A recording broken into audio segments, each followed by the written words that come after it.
रात के करीबन 11 बज रहे थे। डॉक्टर अंशुल अपनी ड्यूटी खत्म करके घर जाने की तैयारी कर रहे थे, लेकिन तभी नर्स रेखा भागती हुई आई और घबराते हुए बोली, डॉक्टर, कमरा नंबर 304 में कुछ गड़बड़ है। जो मरीज उसमें भर्ती था वो हमारे रिकॉर्ड में ही नहीं है। और अजीब बात यह है कि वह मरीज पिछले 1 घंटे से गायब है। डॉक्टर अंशुल चौंकते हुए बोले, गायब? गायब से क्या मतलब है आपका? रेखा ने कांपते हुए जवाब दिया, वह मरीज जो शाम को भर्ती हुआ था अब वहां नहीं है। लेकिन अजीब बात यह है कि उसका ईसीजी मशीन अभी भी चालू है और दिल की धड़कन दिखा रहा है। अंशुल तुरंत कमरा नंबर 304 की ओर भागा। कमरा नंबर 304 अस्पताल के सबसे पुराने हिस्सों में से एक। जब अंशुल और रेखा वहां पहुंचे तो दरवाजा खुद ब खुद चरमराते हुए खुल गया। अंदर का दृश्य सन्न कर देने वाला था। बेड पर कोई नहीं था, लेकिन ईसीजी मॉनिटर तेजी से बीप कर रहा था, जैसे किसी की धड़कन रिकॉर्ड हो रही हो। कमरे में ठंडी हवा चल रही थी और खिड़की के पर्दे अचानक लहराने लगे।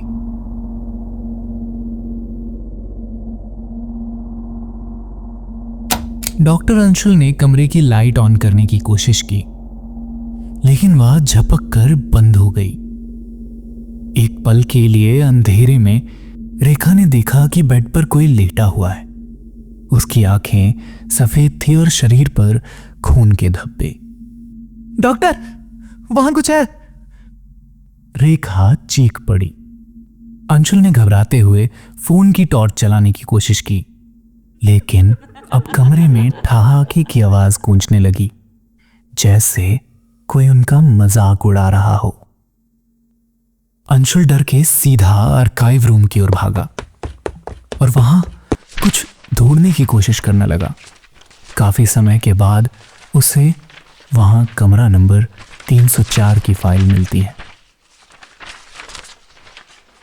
कमरा नंबर 304 की फाइल देखने के बाद उसे पता चलता है कि पिछले 10 सालों से यहां किसी मरीज को नहीं रखा गया, क्योंकि इस कमरे में एक बार आग लगी थी, जिसमें 5 मरीज जिंदा जलकर मर गए थे।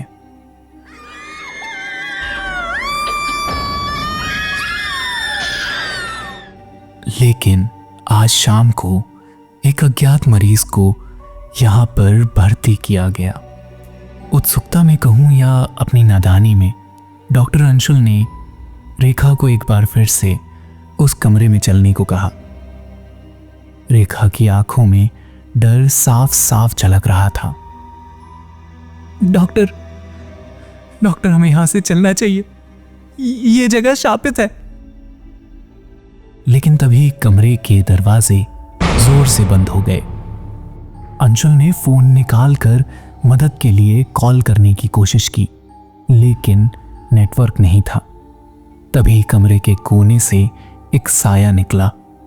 वह धीरे धीरे अंशुल की ओर बढ़ने लगा। तुमने इस कमरे में कदम रखा, अब तुम भी यही रहोगे। अंशुल ने चिल्लाते हुए दरवाजा खोलने की कोशिश की, लेकिन दरवाजा जाम हो चुका था। रेखा अचानक बेहोश हो गई। अंशुल ने जैसे ही पलट कर देखा, वह साया उसके सामने आ चुका था। उसके हाथ बर्फ जैसे ठंडे थे और उसकी आंखों में झांकते ही अंशुल को अपनी सांसें रुकती हुई महसूस हुई। सुबह जब स्टाफ वापस आया तो कमरा नंबर 304 हमेशा की तरह ही खाली पड़ा था।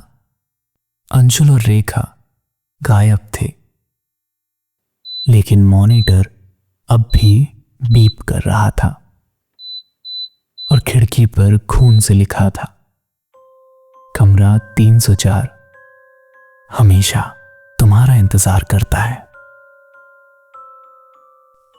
कहते हैं कि जो भी 304 में जाता है वह कभी वापस नहीं लौटता। लेकिन अस्पताल के स्टाफ ने आज तक उस कमरे को बंद नहीं किया, क्योंकि हर रात वहां किसी के दिल की धड़कन सुनाई देती है और उस कमरे को जिस किसी ने भी बंद करने की कोशिश की उसकी मौत दिल की धड़कन रुकने से हो जाती। शायद यही वजह है कि आज भी कमरा नंबर 304 वैसे का वैसा ही खुला है।